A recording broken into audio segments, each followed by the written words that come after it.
Hey everybody, before we get started with the episode, I just want to apologize. My audio comes through a little bit tinny. I tried everything I could to fix it, so it might be a little off. I do very much apologize. Hopefully you can get through the session. It's a lot of just BSing, so fun to listen to if you want to know more about podcast stuff and us hanging out, but it's not important to the story. Alright, enjoy.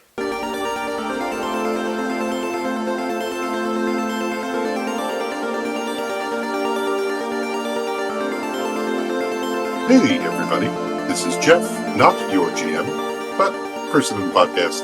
I'm here today, and so is everybody else. Going to resolve or talk over the end of Chapter 5. Say hi everybody. Hey, Hello. Hello. Cool. So, start with the easy stuff. Is there a favorite scene or part in this chapter? Well, I would say my favorite scene is bankrupting Desmond Crowe to save my dad. Or at least getting him cut off, because I'm sure they have more money than that, but when a charge comes through going to the Kabuto Syndicate unmarked account, what is this? Do you know of any repercussions from that stuff yet, or is this all speculation? I guess that's all speculation from joking about him being cut off. Yeah. It might just be a drop in the bucket for the Crows, but we know his credit card was declined the last time we tried to use it. Oh yeah, it was. so there's some legitimacy to this. A little bit of legitimacy. Yeah. Either it got flagged for spending or shut off. But yeah, that's right. Yeah, we spent something like 100,000 credits on that credit card. 90 of it went to the Kabuto Syndicate. We still don't know how expensive that giant saving squid plushie was. I don't know. I think that just got charged. True. And in hindsight, I'm wishing we hit our faces better. If it helps, I had the guy choose Aki's most expensive item. I think I could have him think of it, so he's just going to return it. Oh, nice. It's like, I always wanted that saving squid. Ha ha ha ha. I'd like to return this, please. Money. Cash would be fine.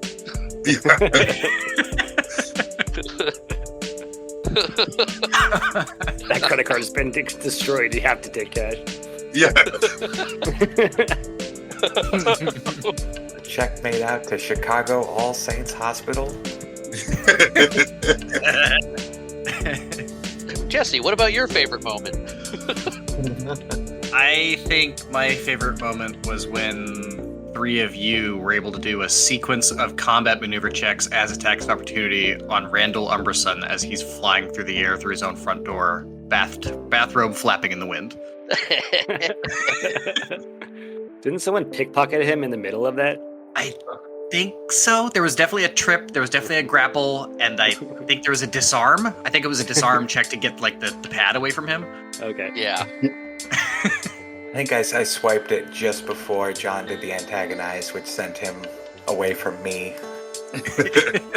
That's right. John did the antagonize, and that's what got Randall to charge through the three of your all's zone in the first place. Right, he provoked the steal from forward to get tripped by Dodge to get grappled by Keegan. So yeah, it was an artful ballet of maneuvers, and I thought it was really great. John, what was your favorite? I enjoyed the water rights confrontation. Speaking of Kabuto Syndicate, it's a fun little close quarters fight. Mav kicking it off with the environmental disarm. Yeah, that one was fun. It's kind of fun when you have these really close fights like that where you don't have room to maneuver really. Yeah, you just have to try and think on your feet. Yeah, or with your feet. Mm-hmm. That was kind of one of my favorites, but it wasn't the fight that was my favorite. It was how we used the wine to start a war with the Kabuto Syndicate. in Amon's favor or displeasure. I don't know exactly how they feel about that yet. Orion doesn't seem too happy. Yeah. But he never seems happy. Turns out Lucius just doesn't come back from his day off episode. Just fakes his death. Leaves you all holding the bag. Oh, I also really enjoyed the foot race for the moon rats. That was a lot of fun. With all our fun NPC gang members. Yeah. God, what was that goblin's name? Squash Face? Squash Mouth? King Trash Squash?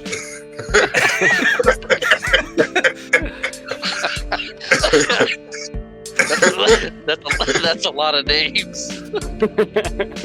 Let's see here. Squash mouth. Hey now. There was a Hump Day, Trash Puke, Lord Stomps, Viceroy, Stab and Grab, and Master Squad. Alright, so I was in the right ballpark. I was just... Yeah. You said them all in different orders. I thought this was going to be a Bob's Burgers reference that was coming out. Trash but mouth. yeah. I think you said that at one point. Yeah, probably did. Oh, burgers. King Trashmouth and his husband, Putty Fingers? Oh, I don't remember. Oh, man. Bob's Burgers podcast starts now. More material for Watch It Bro. That's right. Keep plugging my other podcast. Yeah, that was a fun That'd be race, great. especially like seeing how the different like strategies that the other factions had when they're running, like seeing goblins carry each other as a strategy to run long distance. That was cool. I started out with a strategy and then gave it up because I just kept running. Pure endurance. Play to your strengths. Yeah. Strike Uh, and con. I really like the Fours and Barry episode. I thought that was a fun bit of buddy copying. Well, when we went onto the boat and we freed all the... Yeah, they got the bad guy just Trappers. between the anchor and yeah, he was a cool bad guy. I don't remember. That those part of names. chapter 5? listen to that. Yeah, it was towards the beginning. That was just a solo episode with me and Sean. I guess a duo. It was my intro back into the campaign from my break. Yeah, so it was very. It's like the next episode after we are first into the Amana office. It was very close to the beginning of 5. Lavender Brick. Lavender Brick, yeah, he was great. Yeah, and I really like the episode where you guys saved Damen altogether with driving in your limo and or hacking into cell phones to talk with his kin while he's mind controlled. I thought that was a lot of fun. Tell the guy to give me his armor. Give me your armor. Yes, yeah. Are there still guards with us? There are. Give me your stuff. You're getting robbed right now. You got it back, maybe. I don't think so. What's Daman up to these days? Is he just hanging out at the Amon office, just kind of waiting for us to tell him it's safe to go elsewhere? He's waiting for his armor to be returned, apparently. Damen got relocated while you guys are on your leave to the Easy Snooze in the warehouse district. Witness protection. That's not protected. The warehouse district. Yeah. You kidding me? That does not sound like a place he's just gonna hang out and just still be there when we go looking for him. Oh, one last thing. I really like when we all ride different cars down the block to go see. Oh yeah.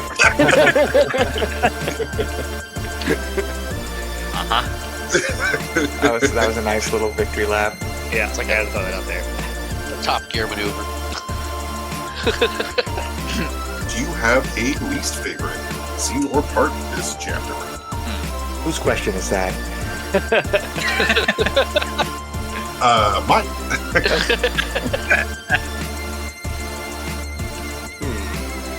But I promise all the other questions are from listeners. I'm trying to think here now. What would I think the not because it was bad, but when we went down into the religious temple thing, just because Dosh had no levers to pull. It was really I was focused and paying attention. I was trying to find ways to interact with everyone, but he just doesn't have the fighter in the library who doesn't know how to read.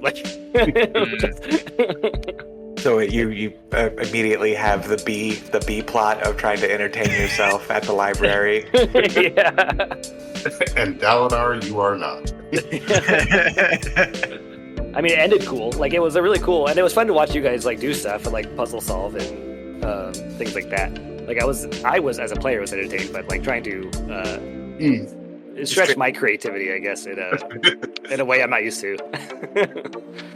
I think my least favorite scene is really similar, but it was the conclusion of that where we're fighting the steam lava golem, because it ended up being anticlimactic because we just kicked its ass so fast. We didn't it felt like we were robbed of what was supposed to be a cool fight, you know? Sorry, I'm so cool, guys. All that pent-up reading time. Yeah. There's nothing for me to do. Murder. It was Mav's least favorite episode because because he wasn't cool in that situation, and it was Jesse's least favorite episode because he was too cool in that situation. I mean, I wanted you to be cool. I just wanted there to be like another round of that cool, you know? I wanted the fight to last longer than one round.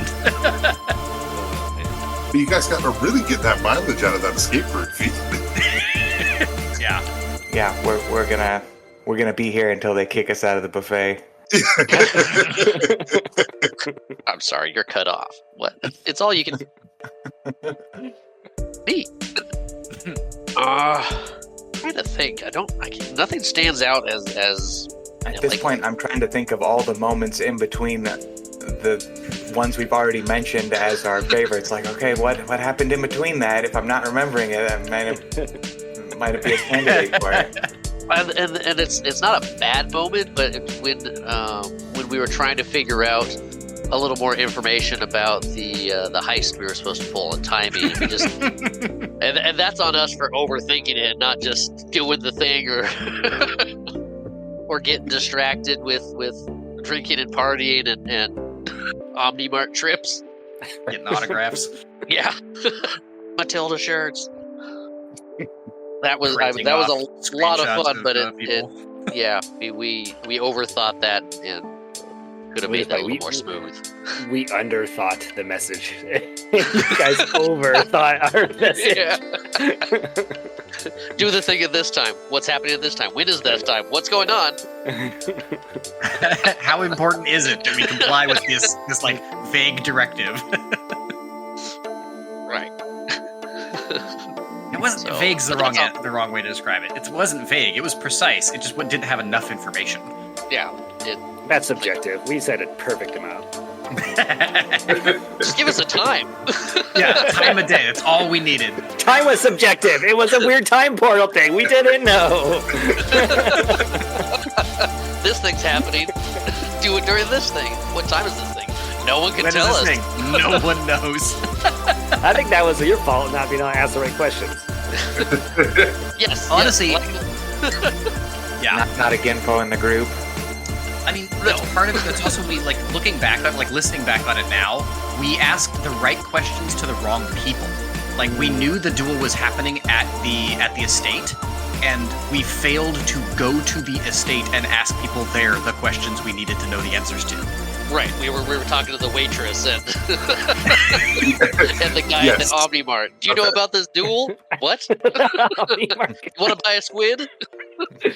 Wrong place, right time. So I was gonna say that was my least favorite part. Was like, I think I probably could have ran that a little bit better. But now that Jesse told me he re-listened to it and got it, I'm like, no, I did that just fine. Because it was really weird. Like, why are these guys bugging everybody at the Waffle House? I mean, I'm not gonna tell them where to go. Like, you guys have a pamphlet, and you guys went to a pamphlet person. They're like, oh, it's a big festival. The whole place is. But if you want to know about that place, you should ask that You way. should go to that place. That place. And you guys were like, Yeah. yeah, let's go talk to a different pamphlet hander. I was like, I'm just in for the ride now. I want to, where are you guys going? Like I said, not a bad part, but in hindsight, it's like, man, we could have been a little more focused on that. But Yeah, it stretched I a had little a long. blast with the whole thing. Yeah, it helped that we were doing it with the Clash guys. That was just a lot of fun, and honestly, that's why we got so distracted. We're just bumbling around town, just doing whatever we wanted. You guys did bumble correctly into Sean's assist of trying to turn off the cameras. Sean failed to check, so I rolled basically the scatter dice to see where it actually happened. And so half an hour early. Nice. Oh, nice. And so you guys lucky were there. changing the cards, but yeah, technically there's a portion of that that just didn't get recorded. Yeah, we didn't even think about cameras until we were like being observed by cameras, and we're like, oh yeah, that's probably something we should have thought about before now. It's okay. We're all in matching jumpsuits. It hides our numbers. Because they all have the same number on them, so they all think we're the same person. Matching jumpsuits that say Cockatrice Delivery Service on the back. Look, our cat has one too. Yeah, We're so screwed. planning was not really a thing we did. Cool. I think that's everybody for that one. So, from listeners, from tags, they asked, is there an NPC you know nothing about that you were worried about? The girl from the Waffle House. How is she doing, by the way? Don't be awkward. Why am I making this call? It's so awkward. It was this so a good awkward. idea? You No. broke your phone while you were talking to her. You didn't even hang up. You just smashed your phone in your fist while you're speaking to her.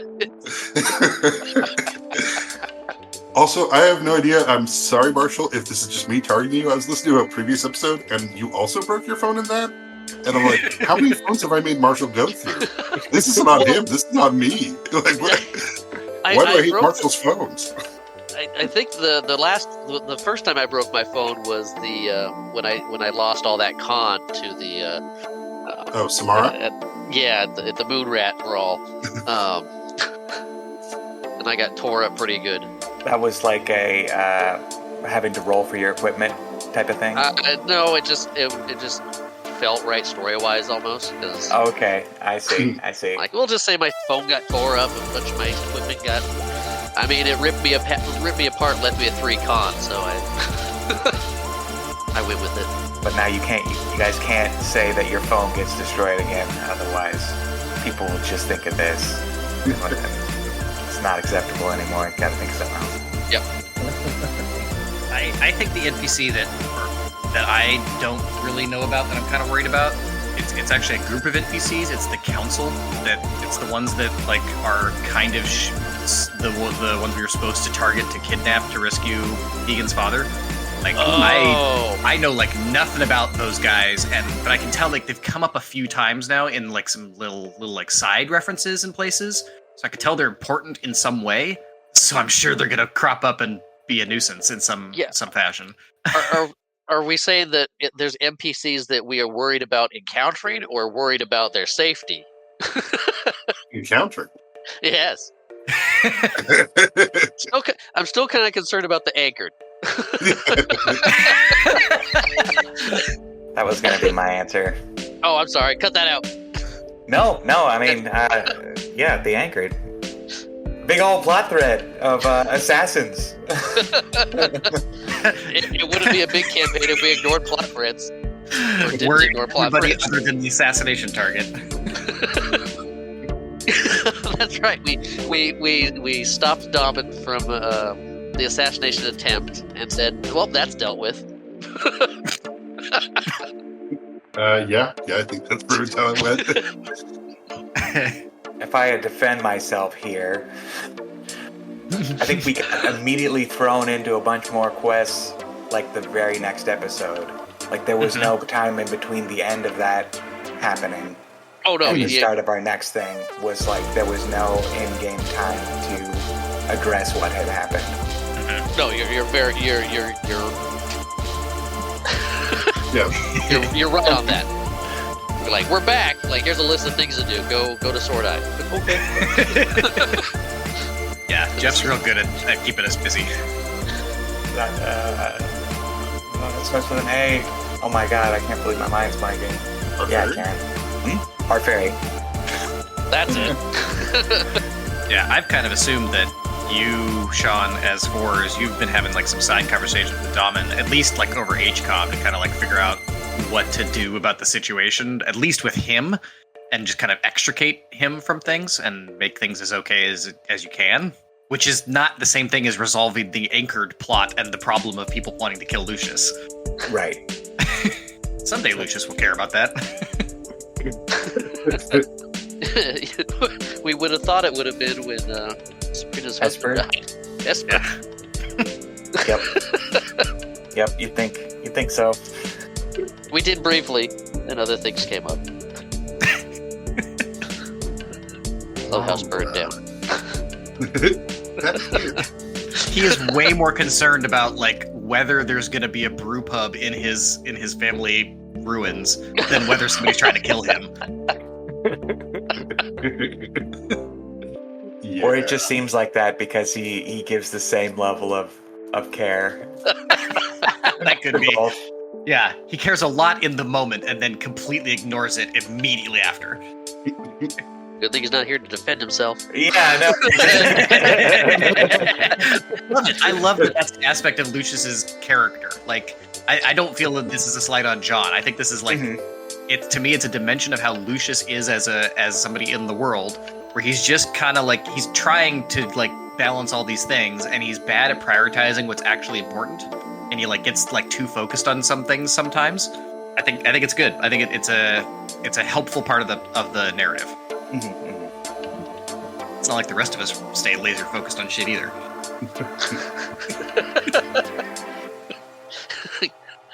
Do this favor for us, or we hurt your dad. Okay. 12 episodes later. Oh, yeah. You didn't talk because you were getting the money. Yeah. Got your money. Get your own executive kidnapped.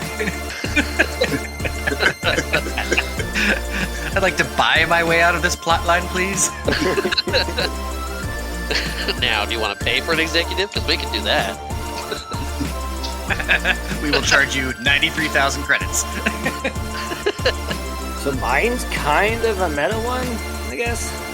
It's not really an NPC either. I'm just kind of terrified of Amon.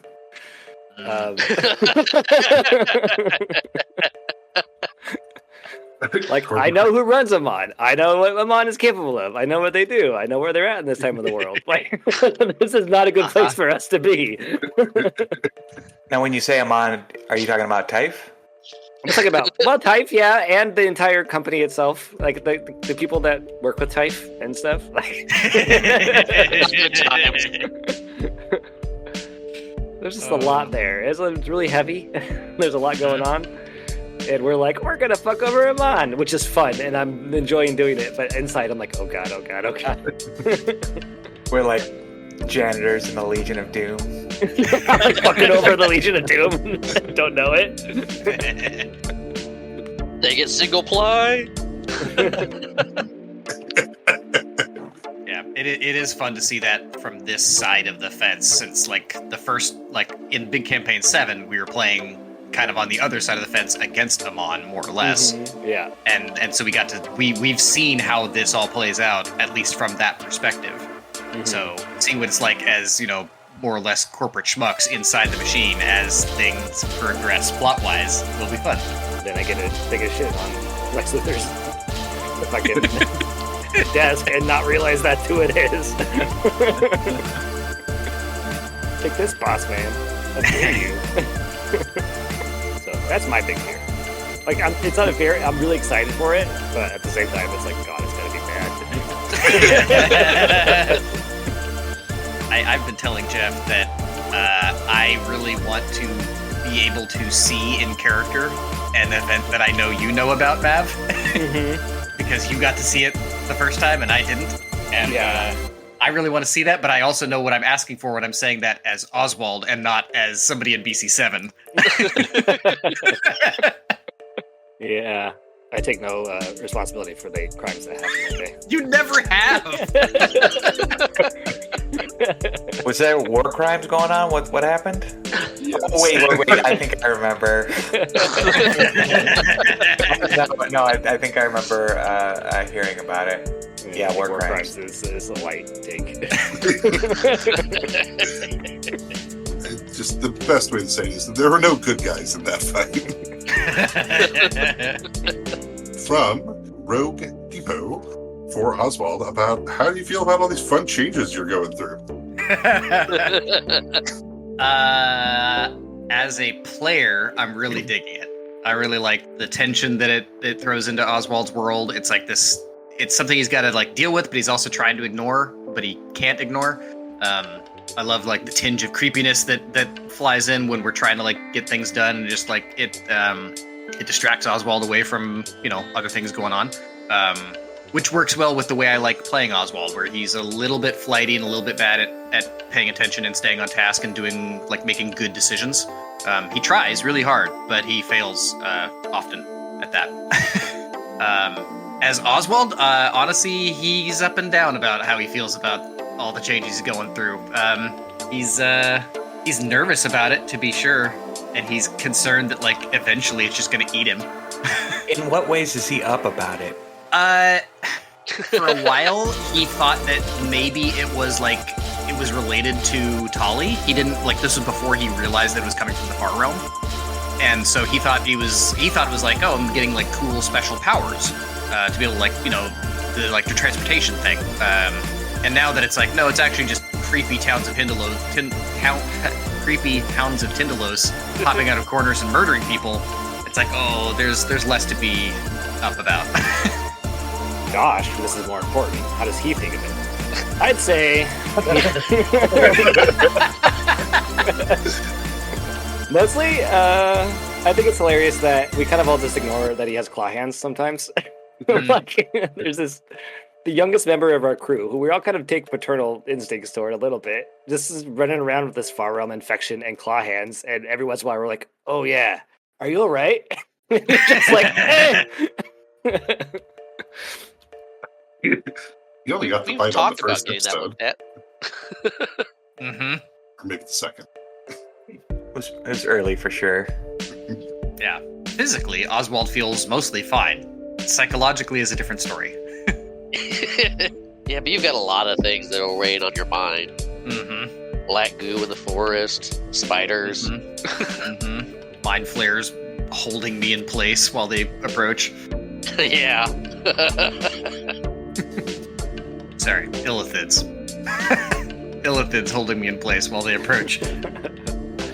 Copyright infringement. Whatever one's not Non-copyrighted copper. squid-faced beasties. Mind Squid flares.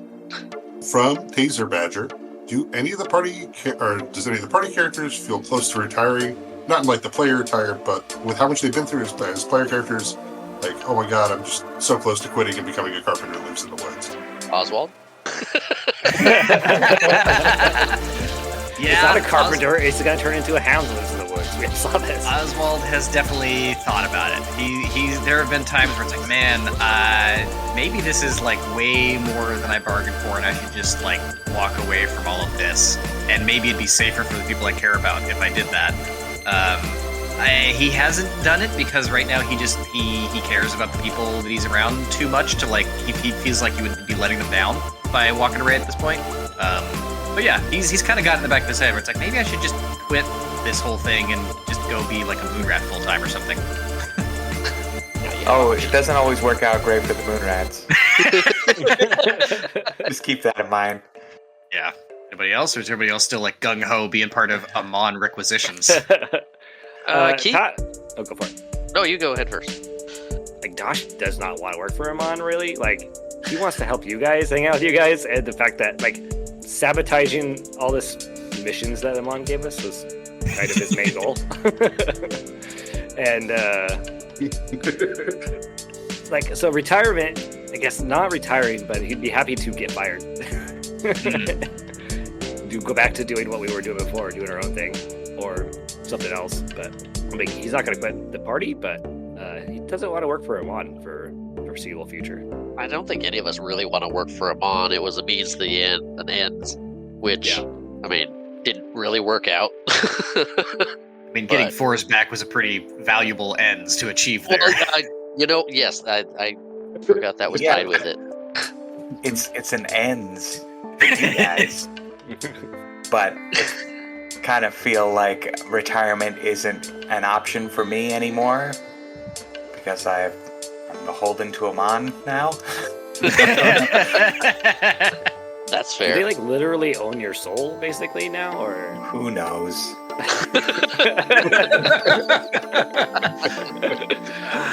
Yeah, only Lucius had the opportunity to read the TNC. And he just stuck it in his pocket and walked out. But Keegan's not close to retirement. He's pretty happy right now. It feels very similar to when he was in the military too. Just hanging out, doing a bunch of stuff with the guys, having mission after mission, keeping busy. What are you running away from? Tell me a painful story about your childhood.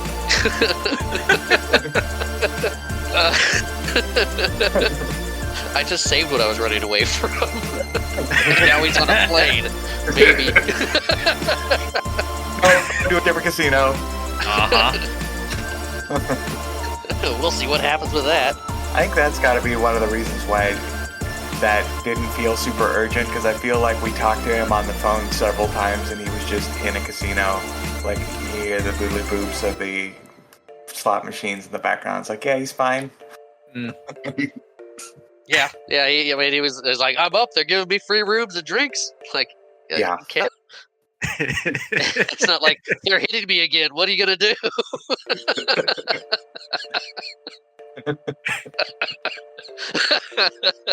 I mean, the vibe I got from that was that he was never winning. Like, when he thought he was winning, it's because they just were, like, giving him stuff so that he would stay because he had to stay, and he was just continuing to run up the debt. Like, the longer he was there, the more you were going to owe them. That's definitely what it was. That they were keeping him happy and winning and getting into debt, just kind of going back and forth. Because every time he felt like he was up, he'd get down more. But it's all paid off, and hopefully he's on a plane. Who's going to guest star as Keegan's father? Oh my god, can we have Gordy on? That'd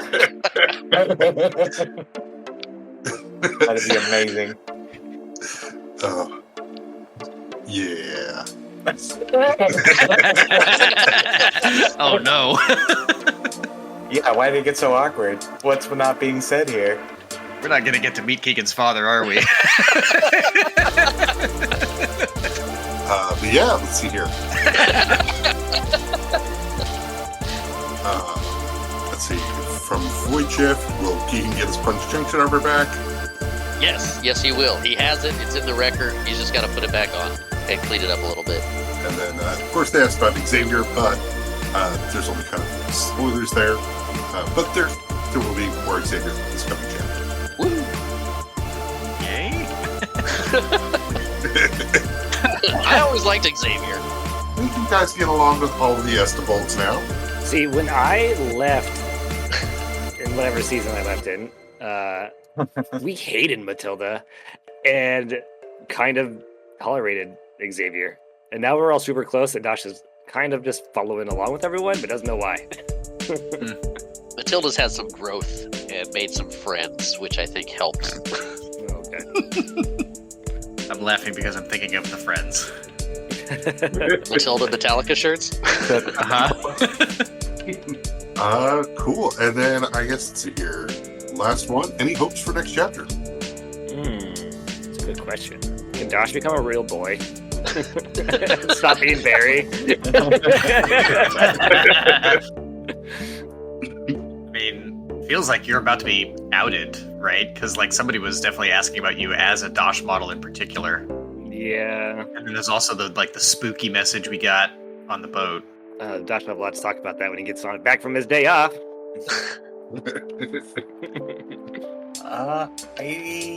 I'm still curious about Lucius's parents. And if there was any significant movement on Lucius's family stuff with Magnus and whatnot. Yeah. That's a good one. I was gonna say go more selfish route and hope Keegan and his dad can talk a little bit, but hash some things out. But yeah, Lucius's family's a good one. I would like to get into more of that too. I'd also like to see Lucius shower for reals once. Lucius doesn't shower, he prestidigitations himself. Yeah. We've established that, episode 1. I know, Smells like old coffee and ozone all the time. This is why it's a hope. On purpose. This is where you find out that Lucius is actually a simulacrum made of snow that he's been. The actual Lucius killed his parents years ago. That's got to be an episode where some sort of anti-magic effect renders Lucius unable to use what little magic powers he has. It's just years of not bathing catches up to him. Yeah. all those presentation spells are gone.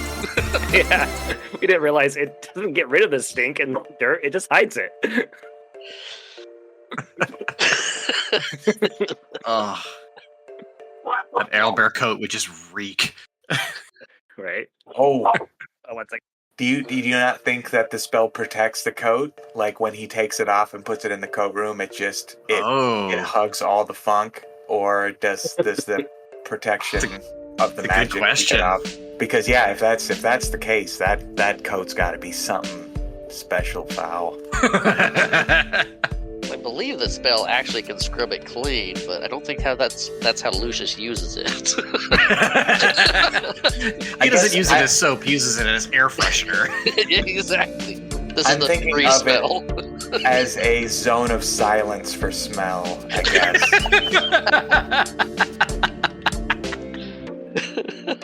Nice. but Yeah, I mean, it's the same kind of question of like, what happens to things you're holding when you're invisible when you put them down? How do they stay invisible, and if so, for how long? mhm, mhm. So they attack. Until that coffee mug attacks something.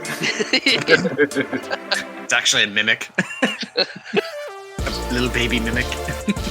I think I'm thinking about like kind of dangling plot threads that I'd like to see.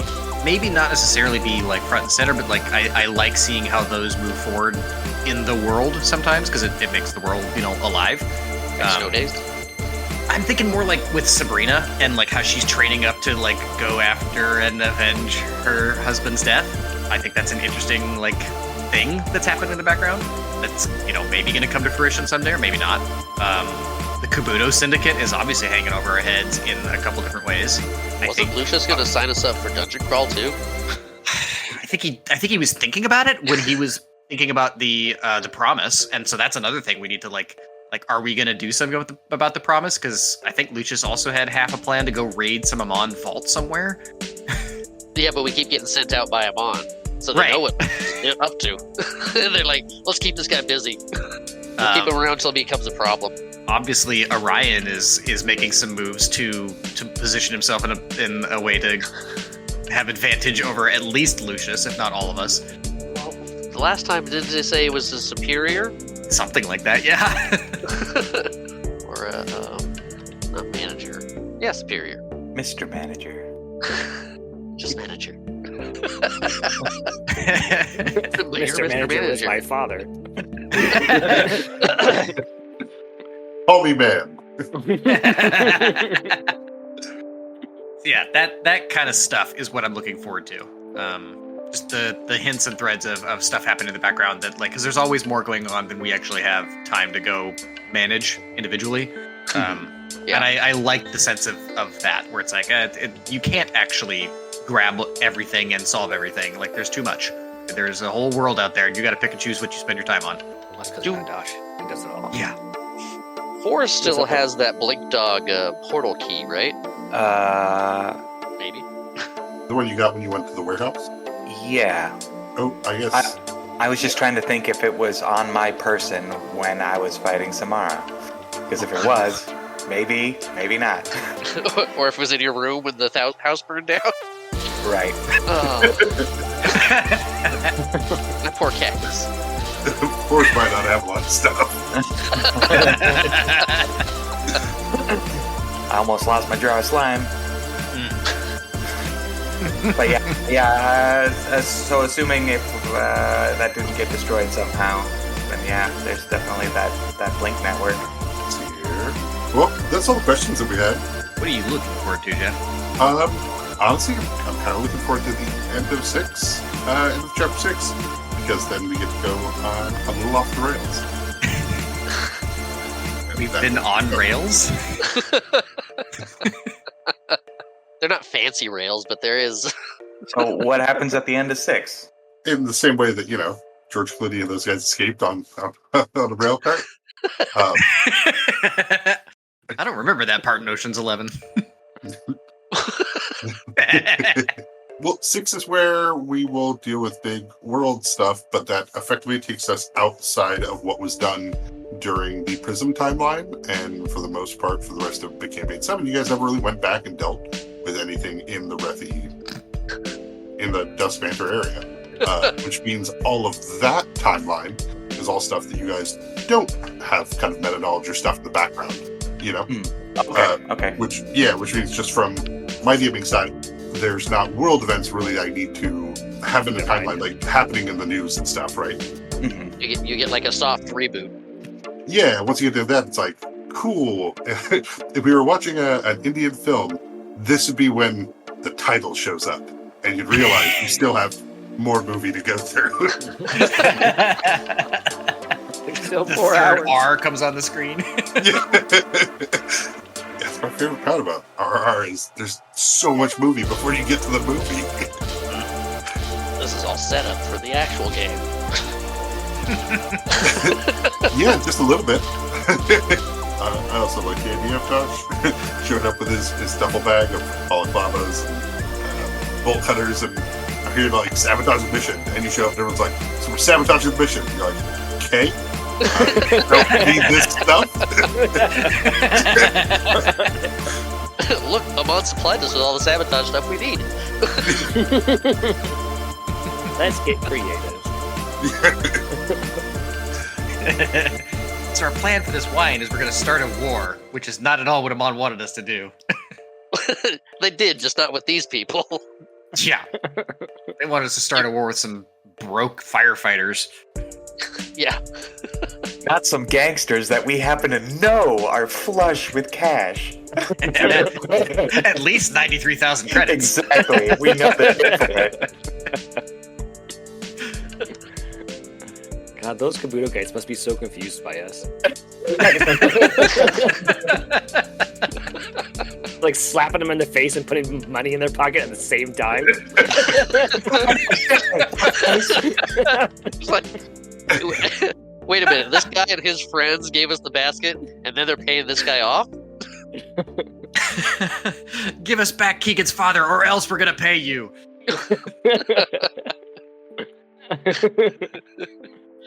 Well, cool. Yeah, that's it. I think that's where we'll call tonight's session. Thanks for listening, everybody. Thanks for listening. Yeah, thanks everyone. Yeah. Give us more questions. We appreciate you and all the support. And what do you think about us being sponsored by Manscaped?